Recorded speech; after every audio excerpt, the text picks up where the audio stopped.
लोकशाहीमध्ये एक चांगला विरोधी पक्ष असणं हे गरजेचं आहे। त्यामुळे जे काही विरोधी पक्षाचे लोक निवडून आलेले आहेत त्यांचा आम्ही सन्मान करू। त्यांचा आवाज छोटा असो की मोठा असो, ते ज्या योग्य गोष्टी सांगतील त्या योग्य गोष्टींवर आम्ही त्यांना प्रतिसाद देऊ।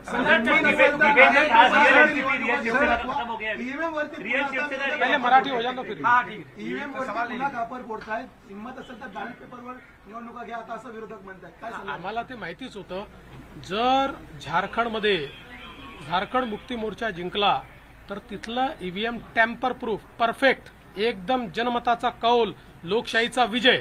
आणि महाराष्ट्रामध्ये हे धाराशाही झाल्याबरोबर लोकशाही खतऱ्यात आलेली आहे, ईव्हीएम प्रॉब्लेममध्ये आहे, ईव्हीएम टॅम्पर झालेला आहे। मला असं वाटतं की कुठेतरी अशा परिस्थितीमध्ये आत्मचिंतन केलं पाहिजे आणि खरी कारणं काय। मला काय त्यांना सल्ला द्यायचा नाही आहे, मी तेवढा मोठाही नाही आहे, पण कधीतरी त्यांना खरी कारणं काय आहेत याचा विचार करावा लागेल।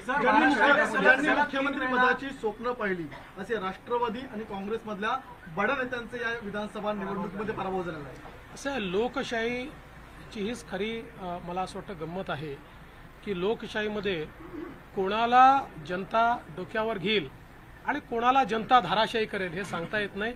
या निवडणुकीने पुन्हा एकदा ते दाखवून देईल। मोठ्या प्रमाणामध्ये यश मिळालेलं आहे।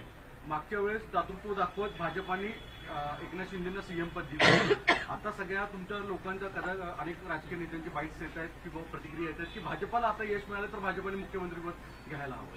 साहेब, या बाबतीत माननीय अमितभाई शहांनी प्रेस कॉन्फरन्समध्ये क्लिअरली सांगितलेलं आहे, मुख्यमंत्रीपद हे कुठल्या निकषावर नाही, मुख्यमंत्रीपद तीनही पक्षाचे नेते एकत्रित बसून ठरवतील।